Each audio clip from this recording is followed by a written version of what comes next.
Hello, I'm Mary Ito, and welcome to the CRAM podcast. CRAM is an acronym for Communicating Research and More, which is what we try and do on this podcast. A lot of exciting research and groundbreaking ideas never reach the public, but they have the potential to change the way we think and act.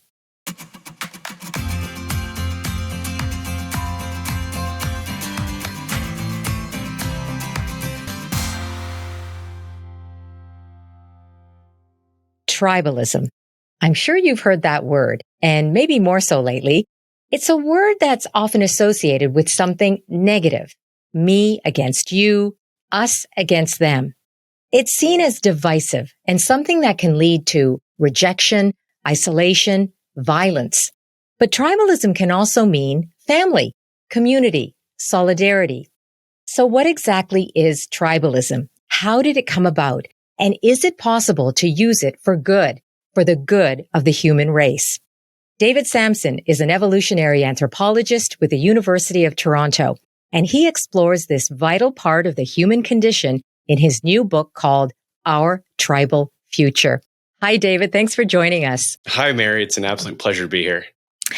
So, David, we all have our stories about how we came to our passions, but I find yours particularly compelling about how you were raised. Can you talk a little bit about that?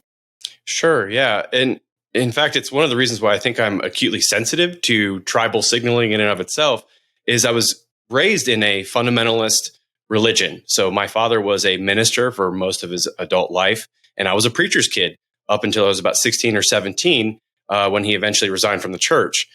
I recall one of my earliest memories, in fact, was that of us being abroad and him up on the dais preaching a set of symbols and a set of cohesive and binding symbols to a group that actually was very divergent in background and in culture. We were in Martinique, of all places.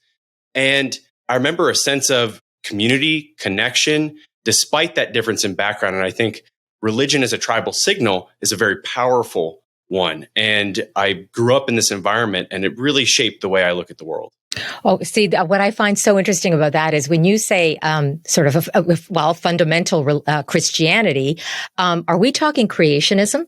Oh, yeah. We are definitely right? talking. Yeah. We're talking young earth creationism. So my father was a young earth creationist for most of his life. Up until the point where I was about 8 or 9 years old, there was a prospective member of the church who was a geology graduate student at McGill who asked him some hard-hitting questions about the age of the earth. And my dad was like, I'll give you the stock answers I've been told to give you, and then I'm going to go off on my own. They seem a little bit dissatisfying. So I'm going to go off on my own. I'm going to disprove evolution in about 3 or 4 weeks, and I'll come back and I'll take care of this. And that led him on a Socratic journey to where eventually he ended up resigning from the church maybe about 12 or 13 years later because he couldn't talk about evolutionary theory from the pulpit. And I was his guinea pig. So I would be called up into his office and he would have little thought experiments about Darwin's finches. And I'd say, well, Dad, that kind of makes sense. And he would scratch his head and go, okay, all right. And so I think that's one of the reasons why actually I got interested in evolutionary biology and evolutionary anthropology. Right. Is because of that early exposure with my dad wrestling with these topics. Oh my goodness. I have a feeling I need to interview your dad as well, but that would be a whole other podcast. Oh, he would love that. Okay.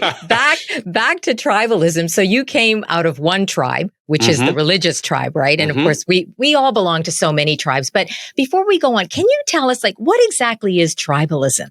Yeah. So there's a difference between a tribe and tribalism. Now, tribalism, I'll throw that in the bin of other isms, and it might be one of the worst isms because it is a preferential bias for your group that supposes that your group, your coalitionary alliance, has characteristics that makes it superior to other coalitionary alliances. And so all the other isms, in a way, can stem from this core ism being tribalism. Okay, now, like racism. Yes, precisely. Okay, right, precisely. Okay. The definition of tribe itself, the one I've been working with as an operationalized scientific definition, is an intersubjective belief network that signals coalitionary alliance in your environment, and its function is to bootstrap cooperation amongst strangers. So that was a lot of words That's a right there. mouthful. Yeah. It was a mouthful. Basically, it is a way to signal that you are part of a team authentically in your environment so that you gain the rights and privileges of that team. Okay. So then what is, because you talk about in the book something called the tribe drive. Mm-hmm. What is that? Yeah, so that's the fundamental instinct to belong to a coalitionary alliance, to belong to a in-group that can easily be signaled beyond Dunbar's number. This is 150 individuals. So basically, it's, as I said, a way to bootstrap trust amongst strangers. And really to get at that, we're trying to solve what is the trust paradox. And so the term I use in the book here with the trust paradox is it's the idea that humans evolved to work face to face. We're a eusocial species, highly social. Yet we somehow evolved on top of that, the capacity to work with strangers we've never met before. Although we discriminate which strangers we are most likely to cooperate with based on the signals they emit in their environment. Okay. What is the paradox? I'm unclear about that. What's the actual paradox of that? It's the fact that most of our evolutionary history, we are evolved to work as a social group, as a social collective. Yet we figured out a way, and we innovated a way through natural selection to bootstrap trust with people we've never met before. And this is very unique in the animal world. So let's look at chimpanzees, for example. Chimps basically hate all strangers. They'll make an exception for ovulating females. So chimps are, they're male philopatric, meaning the males are the resident sex. And when a female comes into sexual maturity, she will go over to another group. That's the only time they tolerate any stranger coming into their group. In fact, if you try and rehabilitate a chimpanzee and then put them from a captive environment into a wild environment, the males will kill him instantly. Now, that's not the case for humans. Humans have evolved a capacity to cooperate with strangers. You called it an instinct. Yes. Okay. How do we know it's an instinct, this tribe drive? Yeah. So our capacity to wield symbolism is fundamentally an instinct. So let's take example, the Canadian flag. Objectively, this is simply white and red, non-randomly distributed on nylon, right? That's all it is objectively. You can't unsee the fact that it also represents a nation. It represents a history. It represents a liberal democracy. It represents the distribution and demographics of the people in it. And you can't not see that. That is the instinct. It's really a symbolic instinct to instantaneously and under the hood, underneath our conscious perception, perceive these symbols of alliance without even consciously being aware of it. Okay. So it almost sounds as if because we have that innate instinct, this ability to see symbols, then we would naturally gravitate towards tribes, right? Mm-hmm.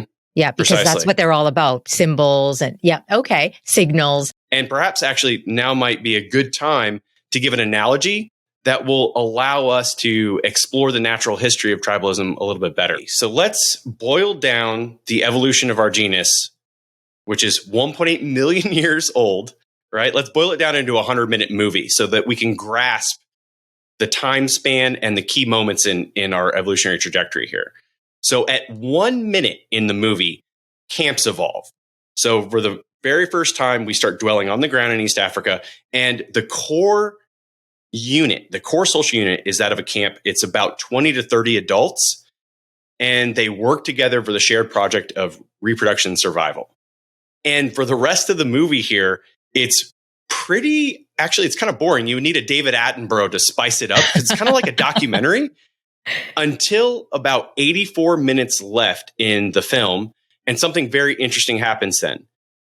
This is the first time we can tell in the paleoanthropological record that human groups start systematically trading with groups that are much farther away than their place of residence. So if you look at a hunter-gatherer typically their home range is about 30 kilometers, about the distance from downtown Toronto to Mississauga, right? That would be your core home range. We start seeing evidence in the archaeological record around 300,000 years ago, so 84 minutes in the movie, that in fact, you see bits and pieces of material culture that traveled way farther than that. And so that's when the first us started interacting with a group of them.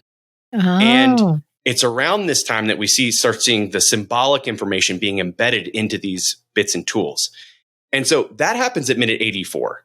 Now, it keeps going at a very slow pace until the last minute of the movie. And this is when things almost get science fiction in proportion, and the rate of change is exponential. With 1 minute left, we become the sole inheritors of the planet. We outcompete Neanderthals. So Homo sapiens are it in terms of hominins. With 30 seconds left, civilization takes root. Okay, so you have sedentism, you have the domestication of plants and animals. With 15 seconds left, we innovate writing because we're coalesced in these groups that can innovate. And for the first time, we can store and save data beyond a human life. At 10 seconds left in the movie, you have religion, the moralizing gods, the big god religions coming onto the scene. And with 1 second left, we make the first attempts to sort of expand this sense of morality beyond our own group, and we abolish slavery. Now, interestingly, two really crucial things happened with milliseconds left in the movie, the human movie. And that is somewhere in North America, Levittown is created, and we have for the very first time nuclear families being put into suburbs, like a community. It's being intentionally stripped of this camp level strategy that we've had for 99 and a half minutes of the movie. Right. And then the other weird thing is tribes come online with the final milliseconds of the movie, where you have social media, and for the first time ever, 5 billion people and all their associated tribes just start going at it online. So you have two levels of mismatch. Okay. That was really interesting the way you boiled it down. A couple of things. It sounds to me as if in the last minute of the movie, we demonstrate all these different abilities we have as humans, not as animals. We use our humanness, right? The human abilities we have to construct all these, sort of sophisticated outcomes. That's one. The other thing too is, am I to believe then that in that last minute, we have more and more differentiated between the kinds of tribes that we have? Yes. So there's definitely been an increase. And as we've been populating the globe, there has been a exponential increase in the number of tribes until we get to things like the nation state, which is almost like an attempt at a less decentralized and more centralized super tribes. But yes, because it basically the raw materials of tribalism is all symbolic. So you can have an infinite number of tribes. Well, exactly. Right. I mean, if I just even think of myself, I think, okay, my hair's a certain way. That might put me in a certain tribe. Because I'm Asian, that's another tribe. I'm a woman, I'm a journalist, like all these different tribes, right, that make up me. So, but going back, I mean, when we think about tribe, we think about, okay, first and foremost, there's the tribe we're born into, which is the family, right? Like, how and when did it happen that it started to move beyond that? Like, because then it became, friends. They're part of kind of our tribe, true, because we trust them. How did that happen? Yeah. So the timing, so this gets at the core of the trust paradox itself. So the question of it is, how do we survive? How do I invest my energy? Where do I allocate that energy? And one of the oldest solutions is actually something called kin selection. And it's 0.7 billion years old. And it means that if I share genes with another organism in my environment, I will privilege them with attention and altruism and sharing, all the things that we're associating with cooperation. So that's 0.7 billion years ago. And then there's not really a major innovation in terms of scaling trust until we develop friendship. There's about 12 animals on the planet with brains big enough to pull off friendship. There's us, chimpanzees, cetaceans, so dolphins, whales. And what you need is a big, meaty brain and you need a certain level of communication, and you need a ledger of record. Like, I remember that Bob the dolphin, he was altruistic to me yesterday, and I'm going to be altruistic to him today. Oh, okay, right? hold on. I didn't even know that there were 12 animals that have friends. Yes. I did not know that. Yeah. Really? Yeah. You just they need have friends. They hang out with them. Absolutely. And you see this with chimpanzees. Really, it's incredibly impressive with chimpanzees because they develop friendships that will last literally their entire life. So was the reason, though, why our tribe that we trust extended beyond our family, is it always about survival? Is that at the root of it? I don't know. Yeah. So from the vantage point of an evolutionary anthropologist, if the filter is, does it enhance fitness? And what I mean by fitness is, does it enhance our capacity to survive and reproduce? And so oftentimes, if the logic of something helps an organism increase fitness, it'll push it that direction. Okay. Tell us, because I really love this experiment and what it illustrated. Tell us about that Robbers Cave experiment and what that showed. Yeah. So the Robbers Cave experiment was really quite remarkable. This was led by Muzaffar Sharif. It was in the 50s and the 60s. It was coming off the tide of the World War. And people were really interested in what the drivers were of internecine conflict. Like, why is it that groups tend to compete over resources in the way they do?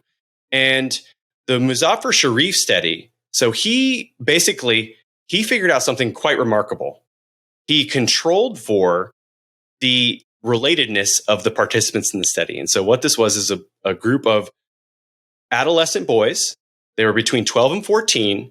Right. They were all Protestant. They were from Kansas. They all had middle-class backgrounds. They all had two parents. They all spoke the same language, everything. So you were controlling for a lot of factors. There was not a lot of diversity in this group by design. And what we discovered from this study is that prejudice can arise in a group that's incredibly homogenous. And what they did was they immediately, when the kids got off the bus, they had them, as phase one, develop their own identities and their own symbols for the identities. So one group was the Rattlers and the other group was the Eagles. And they had to make camp flags and T-shirts and all the stuff that actually was emitting their coalitionary alliance. Okay, so they were basically forming two teams. Correct. It is as simple as that. Yeah. And that's actually all you need. And this precipitated to an increasing arms race of aggression and competition to the two groups, to the point where the Rattlers, after having their flag burned, raided the cabin of the Eagles. And they actually had to do a timeout on the study because it was getting out of control. So that's how powerful this stuff is. And it's a foreshadowing to a lot of the minimal group studies that have been done since. So this is the stuff where children are, and this is done by Darrell Yunham, in the 90s, children were separated at recess time, and they weren't told to form groups. They were just given T-shirts. One had blue, the other had orange. And immediately they started grouping in different groups. They started competing more. And then when they were shown video of their interactions of each other, their recall of what the other group did was totally biased. They would remember things from the other group, actions from the other group. They would recall them with much negative bias, and they would ignore all the negative actions on their group. Okay, you know what I find really fascinating about this? It's one thing if you were to tell people, children, there is a great reward for doing this, right? Like, you are going to get toys for a year, or, you're going to get $1 million. But and what you're telling me is they just got T-shirt colors. Yeah. Right. So, yeah. Are we so easily swayed by these symbols, right? And the idea that we belong, and I'm trying to figure out, what is it? What is it that drives people when you don't even necessarily need a tangible reward, Yeah. that they can go to the extent of violence, of hate, right? Yeah. Because, Mary, the core of it is that it was crucial throughout our evolutionary history to have a strong coalition. When you're emitting the signals of a group, you're doing a performance of power projection. You're saying that if you attack me, you're not just attacking me, you're attacking everybody on this team. And so it's literally, you're harnessing the collective strength and power projection of an entire group to protect yourself and mutually to protect the other people in the group. It's incredibly powerful when you see it in action. Okay, I get it though, if that's real life. If in fact, you're hunter-gatherer and you actually are being threatened, there's someone who does want your resource. But when we're talking about games, the fact that those boys in that robbers cave experiment, they resorted to violence. They hated the other. I mean, what's that? That must be tapping into something so primal in us. It's innate. In fact, not only that, but we see evidence that at 10 months, we're already developing the capacity to discriminate against groups. So one really great developmental study was at the age of 10 months old, they would give the option for the infant to receive a toy from somebody from their native language or somebody who spoke French. So this was an English versus French study. And statistically, the infants would always choose their native language. And so this is hardwired, it's innate. Yeah. And that's why it's so important that we come to a full understanding of this phenomena, because as far as science can probe, one of the only ways we know to take control of an instinct is to become aware of the instinct. So this is, I think, why conversations like you and I are having right now are absolutely crucial. And like, what about the research in this area? My understanding is I think you said it was fairly new in the book, this research. Yeah, the understanding of tribalism is not a new idea, but certainly the underlying mechanisms that really express it in terms of group dynamics, all this stuff is coming out at an extremely rapid pace. So we're getting a much better understanding of it, especially in the context of things like social media and how that's playing out, this very active research field. And you mentioned evolutionary mismatch. Yeah. Can you explain what exactly is that?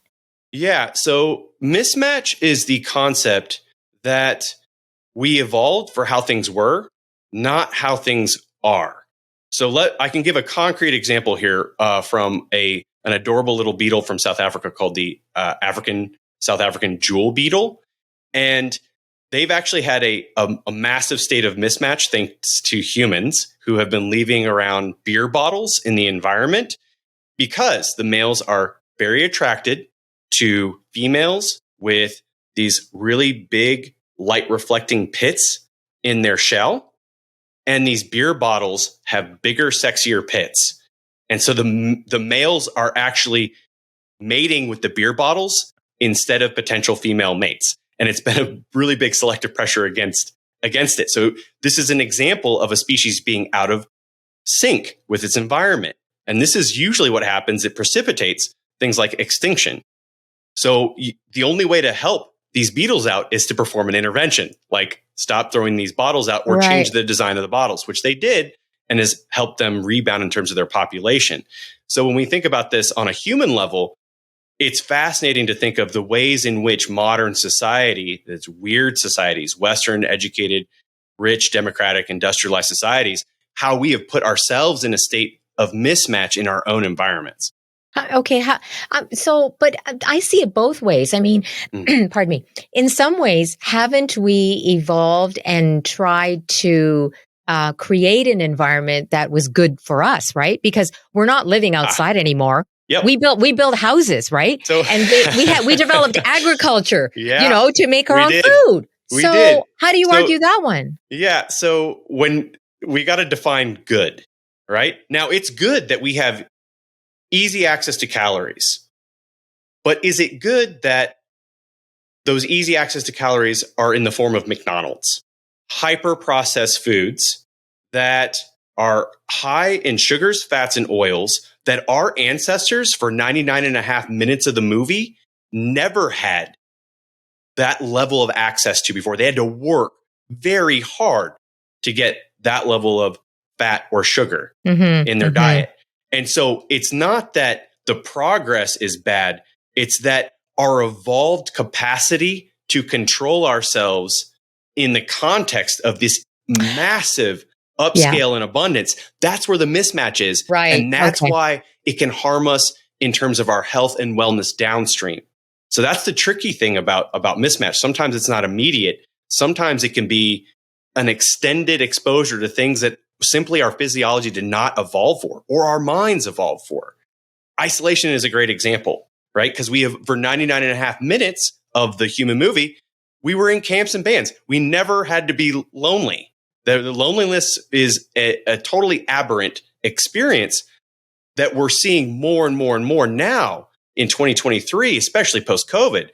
But COVID was simply the straw that broke the camel's back. This trend has been going very steadily since the 1950s with that half-second point in the human movie. And we have now even the Surgeon General made an advisory only a few weeks ago against loneliness and isolation for Americans because it's basically an isolation epidemic. And a lot of this has to do with the way that we're orienting ourselves socially, and it's causing a lot of damage. I see your point. Yeah, that we haven't caught up to how our environment has changed and is changing, continuing to change. Well, I even think about artificial intelligence. Yeah. We certainly haven't caught up to that. We are about to go into a massive state of mismatch where we are no longer we're no longer needed. We're not needed. Species on the planet. Oh, gosh. Yeah, we've had that title for a while, but we've somehow our intelligence has come to bite us. Okay, so I want to talk about, well, not necessarily intelligence, but education, because you made a very I thought it was a very good point about education. And you said that education doesn't equip people to become less tribal, even though many of us may think so, right? We're educated, we've got our university degrees, et cetera. But you say that it makes us more equipped to rationalize and justify our own tribal behavior. Yeah. Tell me how that works. And because we're part of all that. We are. Yeah, so this is a cautionary tale for you and me, Mary, and for likely a lot of people listening to this podcast. This was one of the things where when I was doing this research, this one definitely struck home because a lot of this research, learning about bias and how bias manipulates human behavior, you're not doing it right unless you're looking in the mirror. So this one was definitely a fascinating line that I was looking at. And so this is basically an advisory to the people who have been bestowed with critical thinking through their college education. So there's this concept called numeracy. It's the disposition to draw appropriate inference from empirical evidence. What does that mean? Yeah, it means that you can look at the data in the world and you can correctly assess it.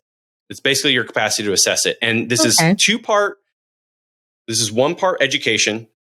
And this is another part IQ and intelligence. But education does play a significant role in developing numeracy. Okay. And what happens is you basically, if you've been given this title of critical thinker, right, it can actually be quite disruptive to your capacity to observe the truth. And so this was a study by Dan Kahan. And he had a condition where your identity was either challenged, your identity was protected and promoted, or there was no identity at all at play. So, for example, there was a problem that subjects had to assess, and it was about a skin rash. And the high numeracy group performed much better than the low numeracy group. Now, you introduce something that involves your identity, a political point, for example, like gun control. And if it affirmed their identity, then people with numeracy were much better at assessing the true state, even than the control. And then if it threatened your identity, it went all the way back down to the numeracy group. So there is, rather than dissipating the bias, we actually magnify it with our numeracy because we're able to rationalize and with our fancy words, be able to articulate our point of why we did something, even though we were just compelled to do it anyway. Okay. So we're better at rationalizing it. I'm trying to understand that. So, for example, let's say it challenged something. Yeah, let's say it was gun control. Mhm. And if I am part of that group that is highly educated, critical thinker, right?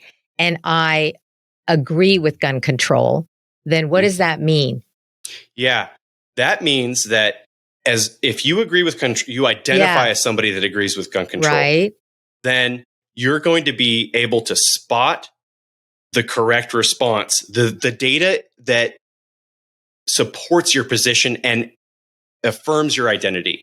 Okay. I mean, But if it how does it, what about if it threatens it for some reason? If it threatens it, you ignore it all the way to the point where your ability to assessly understand the true answer, it goes back down to the low numeracy group. Oh, So I this see. is exactly. And so it magnifies bias. And this was a shock to the researchers because they predicted their hypothesis was that it would reduce bias. High numeracy should reduce bias. It actually magnified it, which was wild. Yeah. So I think there must be an assumption, I'm guessing, among people who are highly educated and they think they're critical thinkers that they across the board know how to assess objectively information, right? I think we just assume that. Yeah, this is called, everybody's got a little bit of it. It's called the halo bias.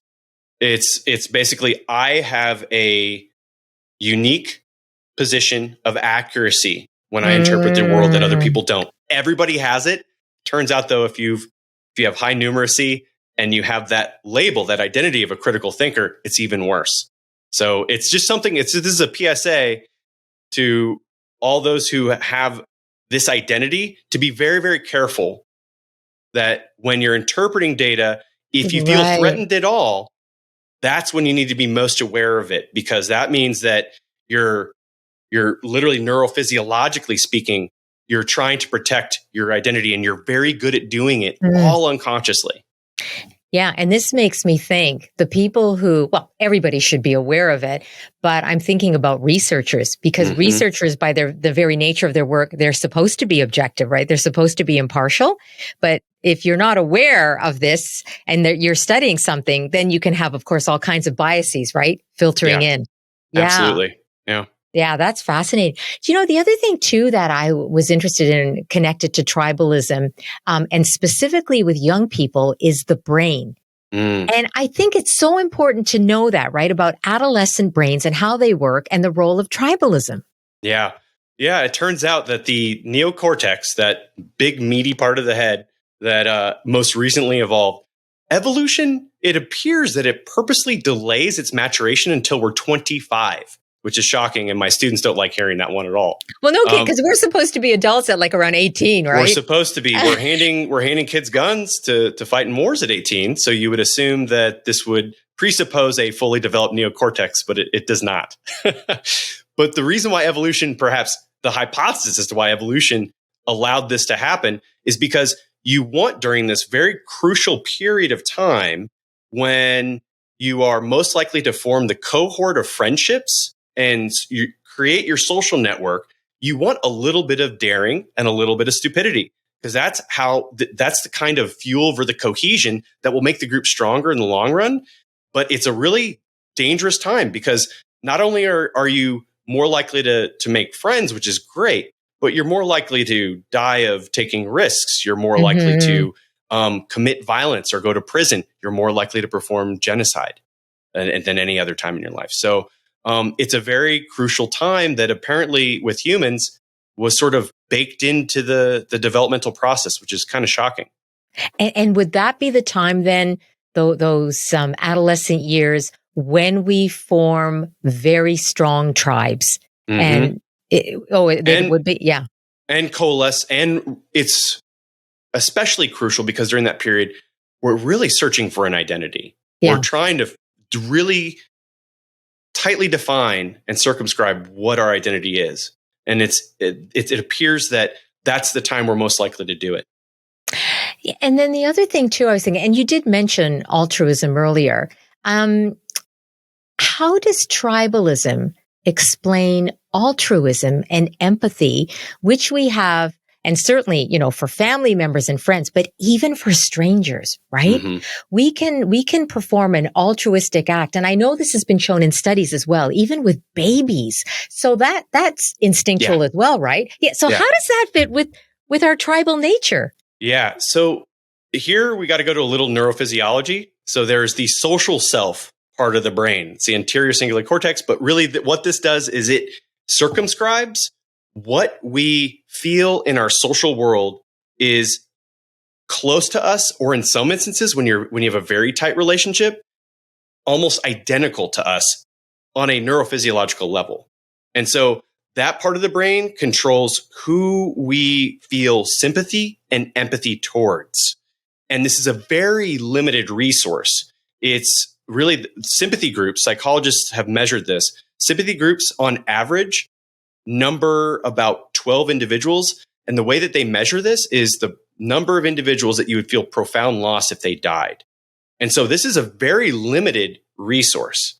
What tribalism did is allowed us to basically give trust at scale and go beyond this extremely limited resource. And so it was really about trying to bootstrap cooperation amongst as many strangers as possible, as long as they identify and emit the signals of the group that we belong to. Oh, okay. So, that's interesting. Yeah. So, given how we have evolved, you're saying it is within our capacity, according to evidence, that we can feel empathy and we can perform altruistic acts for people beyond, Correct. right? The 12, beyond the family, beyond friends. It extends to strangers. Yeah. Absolutely. Let me give you a really powerful example here. So it was the Battle of Gettysburg, was one of the bloodiest in the American Civil War. 61,000 people died, and it was at sort of the peak of the war.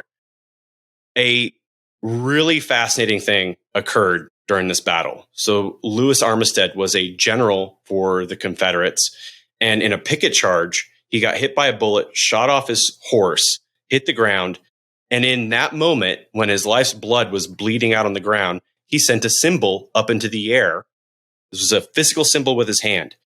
And then a man called Hiram Bingham, he was a Union officer, saw this symbol.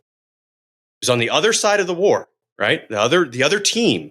In the middle of the conflict, he picks him up and drags him to the Union field dressing station. And while the man is dying, he promises to take his spurs, his journal, and his Masonic necklace to his family, which he fulfilled after the war. And what that symbol was a secret tribal signal, a token, and it's only known to Masons, and it means I'm in peril, please help me. And literally in one instant, this is how powerful a tribal symbol can be. In one instant, enemy and friend were switched. And that's the kind of thing that I'm hoping, if we come to a full understanding of, that we can leverage to improve our relationships at scale. Because it's really, that's such a powerful example.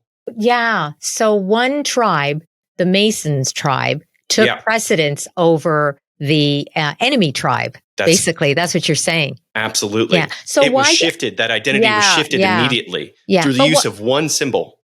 Why tribe at all? Why can't it be just the human tribe? Yeah. Okay. So that's the $1 million question, Mary. Like, if we could potentially get to that point, then things have been going really, really well. That's a challenging question, and that gets us to thinking about the future a little bit. The 21st century, I think, will really be defined as a kind of anthropological Cold War. We're going to have something along the lines of a mono-tribal centralized East versus a poly-tribal decentralized West. And I think one way around this intractable conflict is thinking about how we would identify ourselves at a species level. So the idea here, I'm going to use the analogy of, say, a vaccine. And so the idea is that we want to create a vaccine against the worst parts of tribalism. And to do that, we need to use a little bit of tribalism against itself, just like a vaccine would. It takes the immunogen is the active ingredient of the virus that you use it to train the immune system. In this analogy, that's identity protective cognition. Identity protective cognition is our bias, that tribe drive bias, to confirm our group at the expense of another group, right? Right. So let's use that against tribalism in this way. So you have the immunogen as identity protective cognition, and then the adjuvant in a vaccine is the instruction giving protocol. So it's about linking the right instructions with that identity protective cognition. And what science, the really new emerging science of mental immunity, is showing us that the mind actually has a capacity to filter good and bad ideas, is that in fact, meta-belief, the belief that beliefs can change, is one of the most protective forms of mental immunity to really harmful ideas like conspiracy thinking and belief in the paranormal, these kinds of things that can really harm us. If we can somehow link and identify as a collective, as a group, that we ascribe to meta belief as a sacred value of this group, then we can bootstrap in this sort of terminal tribe. We can bootstrap trust and cooperation among strangers, but also really good wellness enhancing ideas like meta belief, epistemic humility, belief that beliefs can change. Okay. So this belief that beliefs can change, there's a difference between that and whether beliefs can actually be changed, obviously, right? And what do you think? Do you think beliefs can be changed? And I don't mean individually. Yeah. I'm sure, yes, beliefs individually, but as a sort of a general universal statement and belief. Do you believe that? Yeah, I not only do I believe it, I've seen it with my own eyes. So coming back full circle here, as I noted in the beginning of our conversation, my father was a fundamentalist preacher for 20 years. And the reason why he ended up resigning from the church was that exposure. Really, it was his meta belief. He was inoculated early on. And when I asked him about it, he actually said there was an English teacher that had taught him some of the basics that were essentially meta beliefs that had lingered in there. And that's why he wanted to keep questioning. But what ended up happening with my father is when he resigned from the church, he wrote about his story and sent it to some of the higher ups in this fundamentalist. It was actually listed as a cult. It was so strict in terms of its dogmatic beliefs. And he sent this story and his journey through just rediscovering evolutionary theory from the eyes of a fundamentalist. And it ended up being part of what split this group from the Worldwide Church of God to Grace Communion Church. 50,000 people then accepted evolutionary theory where they had not. And so identities here, they're malleable. Even though we can cling to them with our lives, they still are under the capacity to be changed. And I think changed for the better. So it gives me hope at the species level. I mean, I would like, and I believe that it can happen. And you give the example of your dad. And I didn't know that there were all these other people who made the switch as well. Yeah. But I mean, we know, at least I've spoken to all kinds of researchers who say changing someone's belief, a strong belief, is very, very difficult. Mm-hmm. I mean, not even just a belief. Try and change someone's habit, just a habit that they do. It can take so long and so many tries. So do you think this is a realistic approach? Like, I mean, for sure, it's a challenge. The core is that if you want to change beliefs, is the knowledge of how important identity is in the process of changing beliefs. So that's part of the puzzle here, that if we can gain a better mechanistic understanding of these things, I think it really is possible. So it's the awareness, right? Mm-hmm. It comes down to education too, doesn't it? Mm-hmm. Is that what you think? It's educating people, it's self-awareness. Yeah. And when we know that we are susceptible to this kind of tribal drive, then I guess we can monitor it and change it? Yeah, we can. Hopefully? Well, awareness is the first step. And for me, it was even things like just being aware of what what triggers things like my disgust response. And so the insular cortex is what's firing when I feel a disgust response.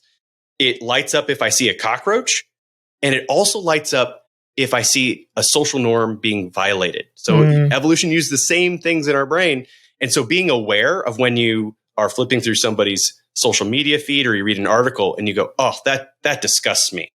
That's the moment where you need to realize you're being hijacked at the level of your insular cortex, at the level of the disgust response in the brain.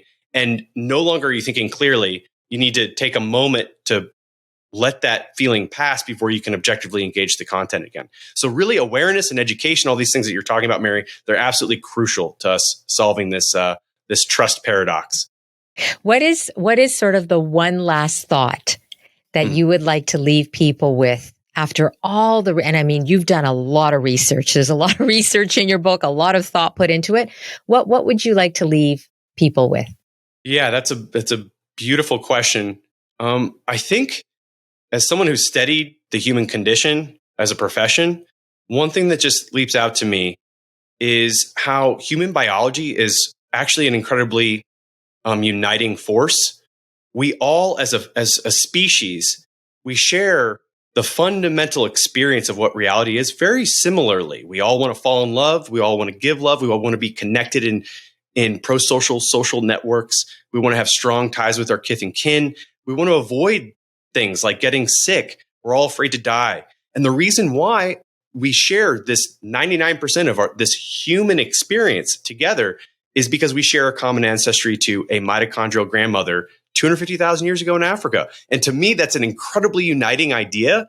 And it's one that I think a meta-tribe, a tribe that is thinking about us on the level of team human, that's the kind of sacred values I would want to hold dear.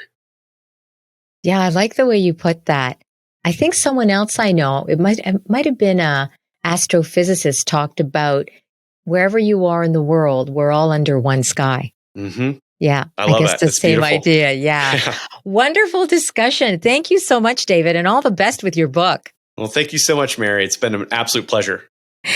That is David Samson. He's an associate professor of evolutionary anthropology at the University of Toronto. And he is also the author of a new book called Our Tribal Future: How to Channel Our Foundational Human Instincts into a Force for Good.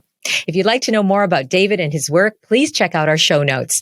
That's it for today's Cram podcast. We hope you enjoyed it. Our thanks to the Temerty Foundation for their generous support. And please follow us on social. Our handle is @CramIdeas. Thanks for listening. See you back here next time.